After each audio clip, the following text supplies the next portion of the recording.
भविजो दशलक्षण पर्व चल रहा है, जो आत्मा को पवित्र करने वाला पर्व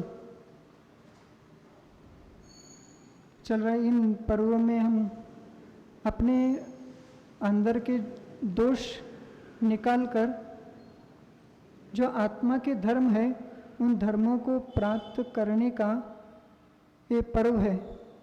जैसे विद्यालयों में परीक्षाएं होती हैं, जैसे 3 महीने में परीक्षा होती है, फिर 6 महीने में परीक्षा होती है और एक वार्षिक परीक्षा होती, मतलब 1 वर्ष के बाद।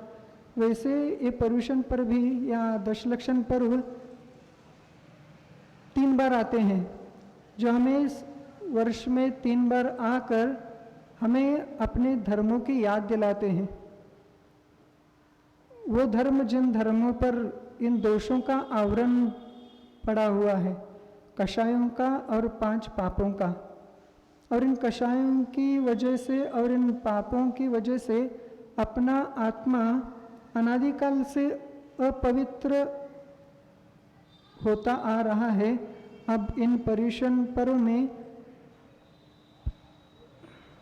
अब हमें उपलब्धि प्राप्त हुई है कि हम इन धर्मों के माध्यम से अपना आत्म परीक्षण कर ले और इन कषायों को थोड़ा थोड़ा कम करके इन धर्मों को आत्मसात करने का प्रयास कर ले। आज दशलक्षण का तीसरा दिन है और तीसरे दिन तीसरे कषाय के अभाव से प्रकट होने वाला उत्तम आर्जो धर्म है।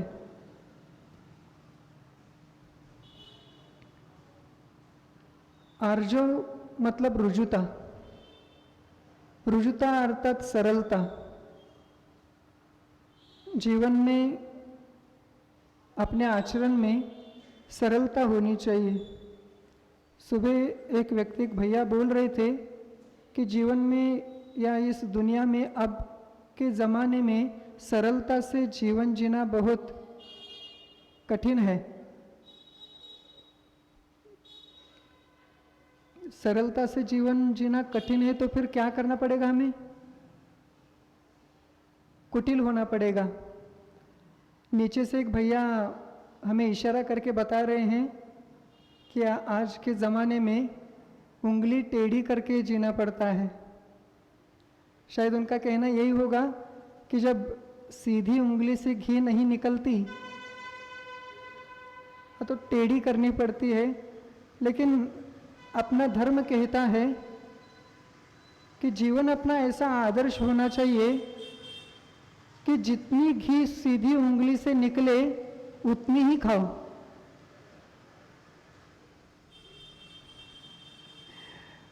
इतना ज़्यादा प्रयास मत करो कि उंगली टेढ़ी करनी पड़े, अपने परिणामों को कुटिल करना पड़े, इतना कमाओ नहीं। हर किसी के सामने अगर हम टेढ़ा होने लगे, भले आज के दुनिया में बहुत से लोग टेढ़ी चाल से चलते हों, टेढ़ापन रखते हुए अपने आचरण में, पर ये ज़रूरी नहीं कि उनके सामने हम भी टेढ़ा ही हो जाए। अगर वो दुनिया अगर टेढ़ी है तो हमें अपने परिणाम, अपने आचरण सरल ही रखना चाहिए, क्योंकि सरल परिणामों से ही ऊर्ध्वगति प्राप्त होती है, अर्थात सरल गति प्राप्त होती है। अगर कुटिल चाल से चलेंगे तो ऐसी कुटिल गति प्राप्त होगी जिसमें हमें दुख ही भोगना पड़ेगा। जैसे हम कहीं प्रवास करते हैं लोग, तो आप सोचिए कि कौन से रास्ते पे सूचना फलक लगे रहते हैं, सीधी रास्ते पे या घुमावदार रास्ते पर। सूचना फलक में लिखा होता है कि आगे घुमावदार क्या है, मोड़ है, कृपया सावधानता से चलिए, अपने वाहनों को सावधानता से चलिए। देखिए, घुमावदार रास्तों पर भी अगर हम अपना वेग, अपनी गति नियंत्रित नहीं करते तो दुर्घटना होने की संभावना रहती है। इसलिए अगर कुटिल परिणामों से हम अपने आत्मा में प्रवेश नहीं कर सकते, हमें भी अगर मोक्ष मार्ग का प्रवास करना है तो सरल परिणामों से ही हमें धर्म का आचरण करना चाहिए, तो ही हमें स्वर्ग और मोक्ष तक का जो रास्ता है वो सुखपूर्वक बीत सकता है। नहीं तो दुर्घटना हो के हमारी भी दुर्गति हो सकती है। इसलिए आचार्यों ने कहा कि जीवन में कभी इस आर्जव धर्म के विरुद्ध मायाचरी नहीं करना चाहिए। कभी कभी ऐसे प्रश्न उठते हैं कि दुनिया में गोरे रंग के जीव भी हैं, लेकिन किन्हीं जीवों का रंग काला क्यों है? कोई जीव अच्छे संस्थान वाला है, उनका शरीर का आकार सुदृढ़ है, तो फिर किन्हीं जीवों की चाल बेडोल क्यों है? कोई जीव सुगंधित शरीर वाला होता है तो किसी जीव के शरीर की दुर्गंधी आती है। ऐसा अंतर क्यों है इन शरीरों में? तो आचार्य अपने भगवान कहते हैं कि इनके शुभ या अशुभ नाम कर्म का उदय है। जिनकी शरीर आकृति या शरीर के सभी अवयव शुभ हों, उन्हें शुभ नाम कर्म का उदय होता है, और जिनके शरीर अशुभ मिले हैं, जैसे बेडोल शरीर, रंग काला या दुर्गंधित शरीर, उन्हें अशुभ नाम कर्म का उदय रहता है। तो ये और प्रश्न होता है कि शुभ नाम कर्म और अशुभ नाम कर्म उदय होने के लिए बंधते कैसे हैं? तो आचार्यों ने तत्व सूत्र में उपदेश दे दिया 6ठे अध्याय में, योग वक्रता विसंवादनम च अशुभस्य नामनः।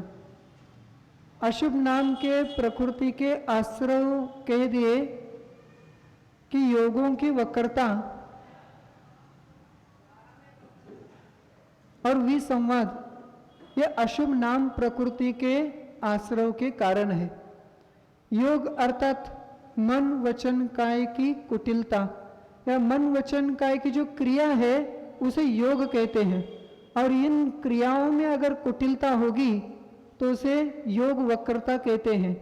इस मन में, वचन में और काय में अगर कुटिलता होगी तो हमें अशुभ नाम कर्म का आश्रय होता है, और अशुभ नाम कर्म के आश्रय से हमें अशुभ नाम कर्म का बंध होकर ऐसे शरीर मिलते हैं जिन्हें कभी हम चाहते नहीं, लेकिन जब बंद करते हैं, उदय आता है तो उसे भोगना ही पड़ता है। इसलिए सभी जीवों को सोचना चाहिए कि मायाचरी कर कर हम क्या करते हैं। तात्कालिक सुख या लोभ के वशीभूत होकर हम भविष्य का अपना सुख बिगाड़ लेते हैं। देखिए, पहले के जो 4 धर्म हैं वो 4 कषायों के अभाव में होते हैं, क्रोध, मान, माया और लोभ, और इनके अभाव में होते हैं क्षमा, मार्दव, आर्जव और क्षमा, मार्दव, आर्जव और शौच। देखिए, जब मार्दव गुण अपने में आता है, मृदुता आती है, मैंपने का भाव शमन होता है, तो अपने आप ही क्षमा प्रकट होती है। क्षमा धारण करने के लिए पहले अपने परिणामों में मृदुता होनी चाहिए। और जब निर्लोभता अपनी कम हो जाती है तो अपने मन वचन काय की प्रवृत्ति में सरलता आती है। कोई जीव मायाचारी करता क्यों है? किसी वस्तु या किसी व्यक्ति के लोभ के वशीभूत होकर वह मायाचारी करता है। व्यक्ति कहते हैं कि भले अपनी मायाचारी किसी को दिखती ना हो। देखिए, कोई क्रोध कषाय करता हो तो उसके चेहरे से प्रकट हो जाता है, उसके आंखें लाल हो जाती है, उसके भौहें आंखों में अंतर पड़ जाता है, उसका शरीर कंपने लगता है। मान कषाय भी अगर किसी में आती है तो भी कैसे चलता है? अपनी छाती बाहर निकाल के चलता है, जैसे कि वो सभी को अपने से छोटा समझता है और खुद को बड़ा समझता है। देखिए, क्रोध को पकड़ सकते हैं किसी के चेहरे से, किसी के अहंकार को पकड़ सकते हैं उसके व्यवहार से, लेकिन किसी के मायाचारी को नहीं पकड़ सकते। उसके अंदर क्या चल रहा है ये बाहर से पता नहीं चलता। और ऐसी मायाचारी लोगों को लगता है हमने तो इसको बहुत आसानी से ठग लिया। भले वो आपके द्वारा ठग लिया गया हो, लेकिन अपने आचार्य कहते हैं कि आप खुद ठग गए कर्मों के द्वारा। आपने उनको फंसाया नहीं, आप खुद फंस गए। आचार्य कहते हैं कि जो मकड़ी होती है वो मकड़ी दूसरे जीवों के लिए अपना जाल बिछाती है, दूसरे जीवों को पकड़ने के लिए, और कभी कभी उस जाल में खुद फंस जाती है।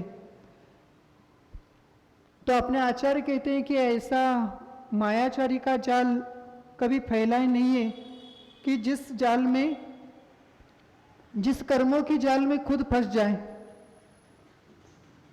देखिए, मायाचारी कभी किसी की दिखती नहीं। इसके लिए एक उदाहरण बताया कि चूहों में चर्चा चल रही थी। अपने सामने देखिए एक साधु बैठा है। कौन चर्चा कर रहे थे?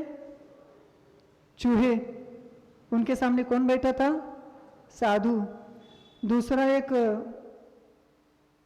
वृद्ध जो चूहा था वो बोल रहा है कि आपको जो साधु दिख रहा है वो साधु नहीं है, वो साधु का अभिनय कर रहा है, साधुपने का अभिनय कर रहा है। आपको पता चल गया होगा कि वो चूहे किस साधु के बारे में बात कर रहे थे। किस साधु के बारे में? उनके सामने एक बिल्ली बैठी थी, और वो बिल्ली ऐसे बैठी थी कि जैसे शांत, आंखें बंद करके, आंखें मीच करके, जैसे ध्यान कर रही हो।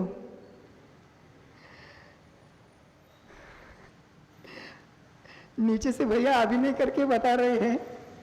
देखिए, और एक बात हम बता रहे हैं कि अभिनय करने से पाप नहीं लगता।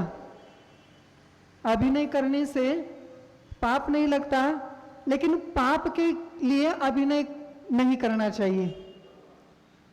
सही है ना? देखो, कभी मतलब आप नाटकों में देखते हैं या फिल्मों में देखते हैं, वो तो अभिनय करते हैं, लेकिन उस अभिनय से किसी को कुछ प्रेरणा मिलती है, कुछ उससे वो सीख मिलती है उनसे। लेकिन कई लोग या कुछ लोग पाप के लिए अभिनय करते हैं। पाप के लिए मतलब हिंसा करनी है इसलिए, चोरी करनी है इसलिए,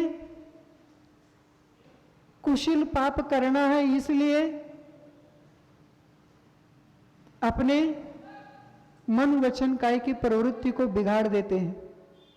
और ऐसा हाव भाव करते हैं कि जैसे सामने को लगे, सामने वाले व्यक्ति को लगे कि ये जैसे कोई संत महात्मा है, सज्जन पुरुष है।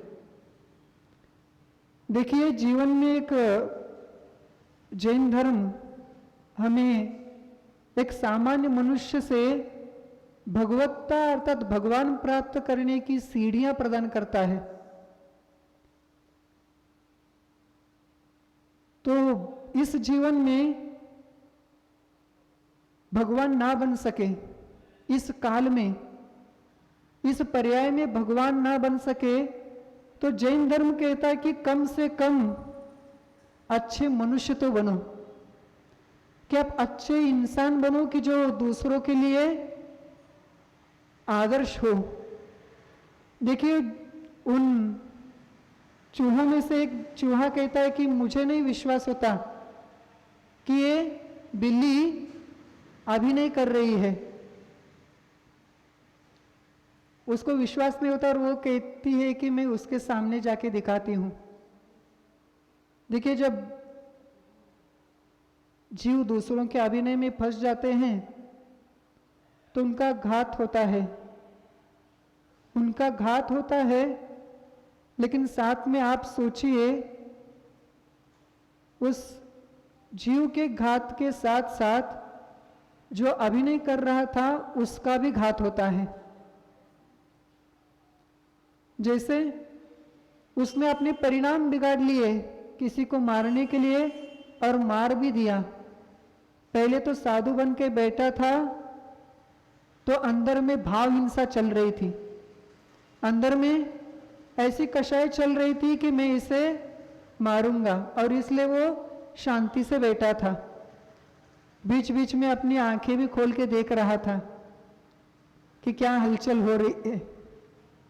देखिए, जब चूहे बिल्ली को शांत समझकर उसके पास से गुजरते हैं तो अचानक से क्या हो जाता है, साधु में से शैतान जागा होता है और उसे दबोच देता है। देखिए, ये क्रिया, ये प्रसंग हमें सावधान करती है। उन जीवों को तो सावधान होना चाहिए था, लेकिन हम जीवों को सावधान करती है। तो जो सुबह भैया कह रहे थे कि इस दुनिया में सरलता से जीना बहुत कठिन है, तो उनके लिए हम अपना सरलपना, हम अपना सहजपना नहीं छोड़ना चाहिए हमें। तो क्या करना चाहिए फिर हमें? हम अगर सरल रहे तो दूसरे जीवों के द्वारा हम फंसाए जाएंगे, ठगे जाएंगे।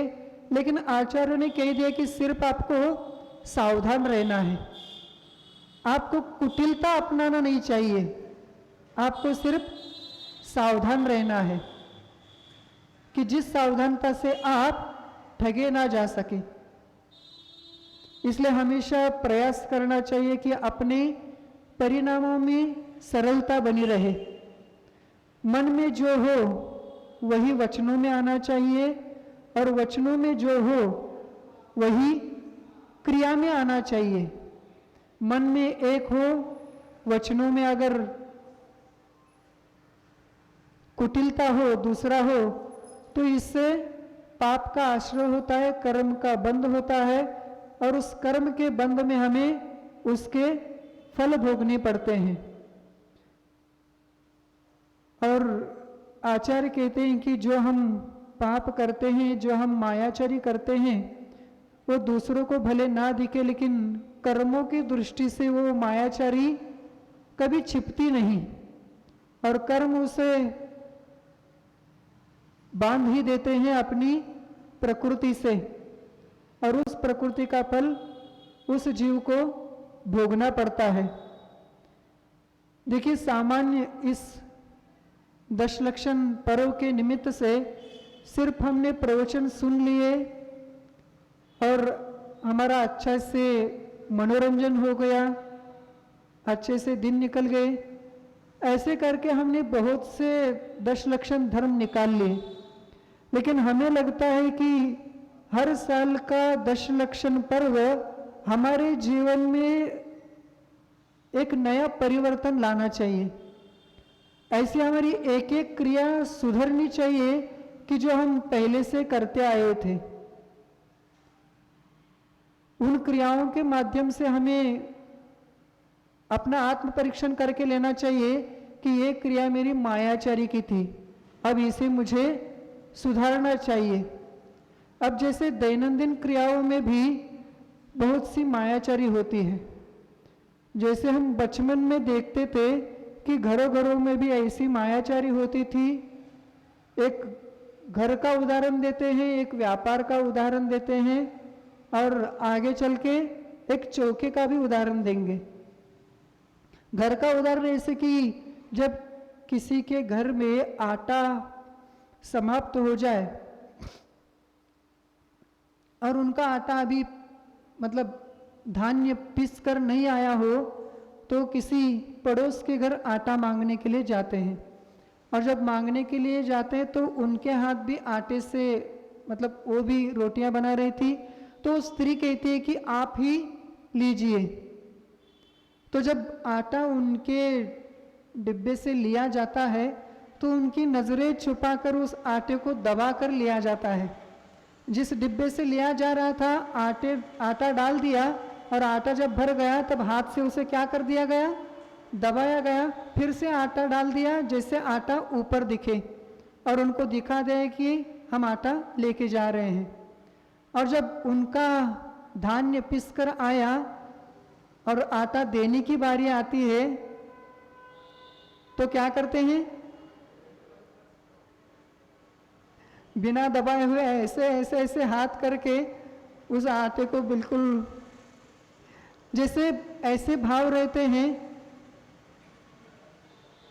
कि दूसरों का तो आ जाए आटा लेकिन हमारा आटा कम जाए।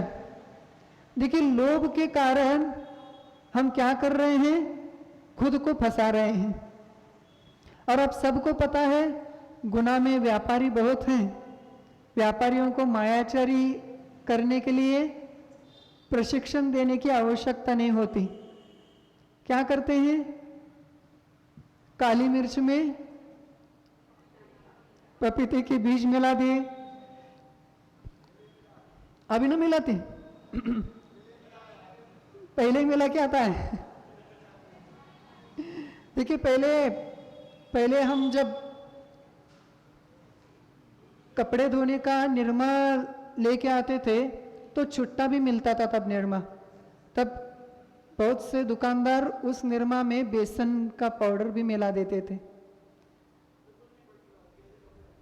हाँ देखिए, व्यापार में भी अपनी ऐसी सरलता होनी चाहिए कि बिना कुछ मिलावट किए हमें अपना उदर निर्वाह करना चाहिए। और एक प्रसिद्ध उदाहरण की क्या, दूध में क्या मिलाया जाता है, पानी मिलाया जाता है, नहीं मिलाया जाता। और अब तो बहुत से केमिकल से भी क्या बनने लगा, दूध बनने लगा। तो ऐसे मिलावटखोरी से करने से भी बचना है और इस मिलावटखोरी की चीज़ों से भी हमें बचना है। अब सुनाई नहीं दे रहा है चौके का, हाँ चौके का क्रम आया था कि हम चौके का अतिशय बताने वाले थे हम आपको। जैसे पहले के ज़माने में तो अतिशय होता था कि क्या अतिशय होता था कि बाहर रत्नों की वृष्टि होती थी, ये तो अतिशय होते थे। लेकिन चौके में भी अतिशय अब होने लगे कि जब तीनों महाराज जी के एक ही चौके में आहार चलते हैं और एक महाराज जी का बोरा का त्याग है, एक महाराज जी का गुड़ का त्याग है और एक महाराज जी का बोरा और गुड़ का दोनों का त्याग है, तो चौके का अतिशय ये बता रहे थे कि एक ही प्रकार का हलवा बन के तीनों महाराज जी को चल जाता है। होता है कि नहीं अतिशय? कैसे होता है अतिशय? जिन्हें गुड़ का त्याग है उन्हें कह के चलाया जाता है कि खारक का चाशनी मिलाई है इसलिए आपको गुड़ जैसा स्वाद लग रहा है। देखिए, इसे क्या कहते हैं? विवेक कहते हैं। कितना अच्छा उत्तर है। देखिए सुबह भी एक भैया कह रहे थे ये तो उनका मतलब क्या है, अनुकंपा है आपके प्रति। वो तो आपको क्या मतलब मीठा खिलाना चाहते हैं, बिना नमक का आपको खाते हुए उनको देखा नहीं जाता, इसलिए वो क्या करते हैं, करुणा भाव से उसको मिलाते हैं। लेकिन देखिए जिस त्यागी व्रती का इन वस्तुओं का त्याग है, उनको उस त्यागी हुई वस्तु को खिलाना, उनके व्रत में बाधा डालना, इससे आपको पुण्य का बंध होगा कि पाप का बंध होगा। जैसे आचार्यों ने तत्वार सूत्र में लिखा है कि व्रती निशल्य होना चाहिए, निशल्य व्रती कह दिया। निशल्य मतलब शल्य रहित होना चाहिए। और शल्य कितने होते हैं, कौन कौन से, माया, मिथ्या और निदान। और हमें अपेक्षित जो शल्य है वो है माया शल्य। व्रती के मन में माया शल्य नहीं होना चाहिए, मायाचर्य नहीं होनी चाहिए, दूसरों को फंसाने के भाव नहीं होने चाहिए। अगर त्यागी के सानिध्य में भी अगर हम क्या कर रहे हैं, मायाचर्य कर रहे हैं, वचन से तो बोल रहे हैं कि क्या है, हमारा मन शुद्ध है, हमारे वचन शुद्ध है, काय शुद्ध है, आहार जल शुद्ध है, तो ये वचन बोलकर आप आहार तो दे रहे हैं, लेकिन ये शुद्धि में शुद्धि का ही अभाव है। न मन की शुद्धि है, न वचन की शुद्धि है और न काय की शुद्धि है। इसलिए मायाचारी से दान देने की अपेक्षा, दान देकर पाप बंद करने की अपेक्षा बाहर से अनुमोदना अगर करेंगे ना तो ज्यादा पुण्य का बंध होगा। इसलिए आचार्य कहते हैं कि इन मायाचारी की क्रियाओं से बचना चाहिए। और एक हम बता रहे थे मायाचारी जो साधुओं के साथ की जाती है। जैसे कोई साधु कोई किसी वस्तु का नियम देते हैं कि आपको अगर आहार दान का लाभ लेना है तो इस वस्तु का त्याग करना पड़ेगा, कि जो आपके श्रावक पद के योग्य नहीं है, जो आपको पाप का बंद करा सकता है और आपका स्वास्थ्य भी उससे हानि पहुंच सकती है, इन वस्तुओं का त्याग करके आपको दान देना है। तो साधुओं को दान देते वक्त वो कहते कि महाराज जी मेरा तो त्याग है। अब साधु कहते हैं इशारे से कि आपके कितने दिन का त्याग है। तो कोई लोग भैया लोग हमसे पूछते हैं कि महाराज जी अगर हमने मन में कह दिया, वचन से तो नहीं कह दिया लेकिन मन में कह दिया कि एक दिन का त्याग है महाराज जी आज का, कहाँ कह दिया, मन में कह दिया, और हमने बाहर से तो कायोसर कर ले लिया, चलेगा कि नहीं? हमने तो त्याग नहीं किया था, मन में सिर्फ कितने दिन का किया था, एक दिन का, और साधु को हमने क्या कर दिया, आहार दान दे दिया, चलेगा? देखिए हम साक्षात किसको फंसा रहे हैं, साधु को, हाँ खुद को, अपने आप को तो फंसा ही रहे हैं। लेकिन आप सोचिए जब कोई कहते हैं कि ऐसे भी कुछ कर्म होते हैं जिनका नाम निधत्ति निकाचित कहते हैं, ये निधत्ति निकाचित जैसे कर्म कैसे बनते होंगे और किनके सानिध्य में बनते होंगे? देखिए जो साधु है, जो आपके कर्म नाश के लिए निमित्त बनते हैं, आपके पुण्य के लिए कारण बनते हैं, उनके सानिध्य में ही आप ऐसे निधत्ति निकाचित जैसे कर्म बांध लेते हैं। देव शास्त्र गुरु के सानिध्य में अगर आप मायाचरी करते हैं, अगर आप 5 पापों में से किसी पाप करते हैं, किनके सानिध्य में? देव शास्त्र गुरु के सानिध्य में, तो भव्य जो समझो कि आपको ऐसे कर्म का बंध होगा जो आपको नियम से भोगना ही पड़ेगा। उस कर्म में आपको छूट नहीं मिल सकती। भले आप नियम में छूट मांग लो, लेकिन कर्म कभी आपको छूट नहीं देगा। इसलिए ऐसी मायाचारी ना करो कि जो आपको दुख का कारण बने। देखिए, और एक सूत्र में आता है, तत्वार सूत्र के 2 सूत्र और बता देते हैं और हम यहाँ पे विराम लेंगे। परात्म निंदा प्रशंसे सत्सद गुणोच्छादनोद्भावने च नीचर गोत्रस्य। क्या कह दिया इस सूत्र में? पर की निंदा, आत्म प्रशंसा नहीं करना चाहिए, इससे नीच गोत्र का बंध होता है। और आगे कह दिया आज का विषय। आज का विषय क्या है? मायाचारी। मायाचारी क्या कहते हैं कि सतोर सद्गुणों का उच्छादन और असद गुण का उद्भावन। जो किसी के गुण हैं, अच्छे गुण अस्तित्व में हैं, उनको क्या करना? ढांकना। और जो गुण अपने में अस्तित्व में नहीं है, उन गुणों को क्या करना? प्रकट करना। ये क्या है? मायाचारी है। अपने को बड़ा चढ़ा कर कहना, और दूसरा अगर उस पात्रता का होगा, योग्यता का होगा, तो उसके गुणों को क्या करना? दबाना।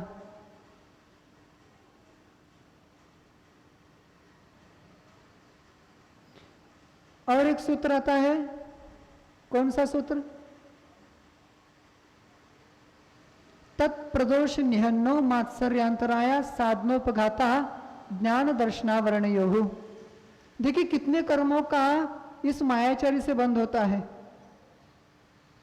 तत्प्रदोष, ज्ञान में दोष लगाना। और आज का विषय है निहन्नो।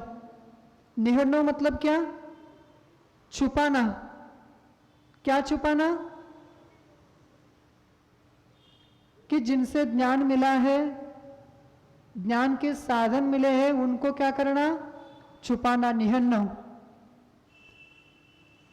कि जैसे किसी ने किसी से ज्ञान अर्जित किया।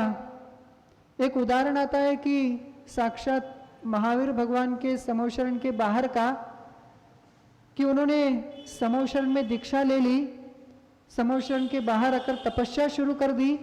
उस तपस्या के प्रभाव से उनके शरीर में इतना तेज प्रकट हो गया, तो किसी राजा ने आकर उनसे पूछा कि आप इतने तपस्वी हैं, तो आपने किनसे दीक्षा ले ली? तो वो व्यक्ति कहता है कि मेरा कोई गुरु नहीं, मैंने खुद से दीक्षा ले ली। तो गुरु का नाम छुपाया। इतना कहते ही उसका शरीर पूरा काला पड़ गया। इसलिए हमें किसी के गुरु के नाम छुपाकर मायाचरी कर कर अपनी प्रभुता, अपना बड़प्पन प्रकट नहीं करना चाहिए। लोभ की वृत्ति हमें कम करनी चाहिए। लोभ से, मायाचरी करने से हमें कर्मों की मार मिल सकती है। एक उदाहरण देकर हम विराम दे रहे हैं। एक गधे का उदाहरण दे रहे हैं, जो विद्यालय में हमने बचपन में पढ़ा था। गधे की फजीहत, जैसे गधे को एक दिन शेर का या बाघ का चमड़ा मिल जाता है और वो सोचता है कि ये किसान हमें रोज भगाता है, इसके लिए हम आज क्या करेंगे? एक अच्छा उपाय है अपने पास। ये जो शेर का क्या मिला है अपने को, खाल मिली है, उसे हम क्या कर लेंगे? पहन लेंगे। शेर की खाल पहनकर गधा उस खेत में जाता है। किसान डर जाता है और किसान भाग जाता है, और गधा मौज से उस फसल को खाकर वो चला जाता है, आनंदित हो जाता है कि तो आज बहुत बड़ा काम हो गया। देखो, मायाचारी पहले पहले तो खुश होता है, लेकिन बाद में ऐसी स्थिति होती है कि उसकी मायाचारी सामने आती है। जैसे वो 4-5 बार ऐसे करने के बाद एक दिन ऐसे ही फसल खा रहा था, और उस पास वाले खेत में भी कुछ गधे थे, और वो गधे ने हाँ, चिल्लाना शुरू कर दिया। तो उनकी आवाज सुनकर इस गधे को शेर के खाल की विस्मरण गया, ध्यान नहीं रहा और उसने अपने जाति के हिसाब से भी चिल्लाना शुरू कर दिया। किसान को पता चल गया कि अरे शेर नहीं है, ये तो कौन है, शेर की खाल में गधा है। तो किसान आकर लकड़ी से उस गधे की अच्छे से सेवा करता है और गधे को एक सीख मिलती है कि हमें किसी वस्तु के लोभ में आकर क्या नहीं करना चाहिए, मायाचरी नहीं करना चाहिए, सरलता रखनी चाहिए, मन वचन काय अपने सरल होने चाहिए। इससे ही अपने को स्वर्ग और मोक्ष का फल प्राप्त हो सकता है। आपके भी सभी में आर्जव धर्म प्रकट हो, सरलता प्रकट हो। इन्हीं भावनाओं के साथ आर्जव धर्म की, अहिंसा परमो धर्म की